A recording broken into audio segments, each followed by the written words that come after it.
Hello and welcome. My name is Tracy Player, and today I wanted to give you a brief introduction on gamification. Gamification, by definition, is turning a non-game environment into a game.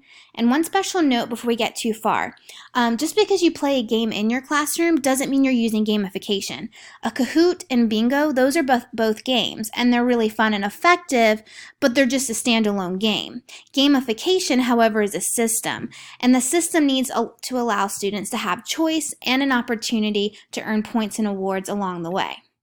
So why give gamification a try? You guys can see the list here in front of you. We all want to motivate our kids, get their attention, increase engagement, create a competitive spirit, and encourage strategic learning and problem-solving skills.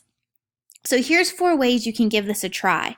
One amazing idea is additive grading. You actually start all students at a 0, but they work their way towards 100.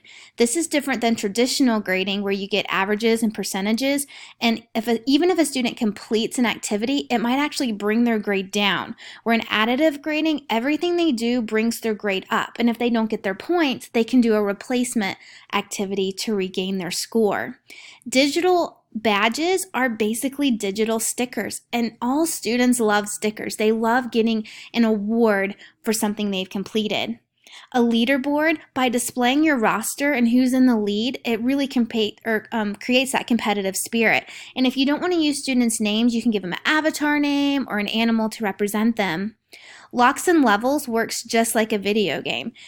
In order to get to the next level, you have to complete the prior level, and then you can unlock the next step in the journey. So, best practices and ideas to get you started. Remember to start small. You can gamify every aspect of your classroom, from behavior to teamwork. There's lots of different categories, but just pick one to get started. Another idea researchers have is called just-in-time learning. This is where you give students the help they need, but only when they need it. And students have to make the decision of when they need it. All you do is list links to different websites, maybe links to videos, or you can link in your notes, and students can access those when they need them.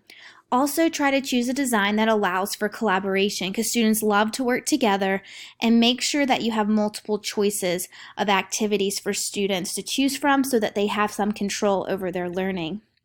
Last note for you, don't start from scratch.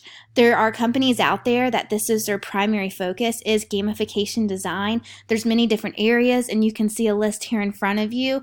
2 examples if you want to go exploring for systems is Classcraft and Gradecraft. Thank you guys so much for listening, and I hope that you have fun giving gamification a try in your classroom.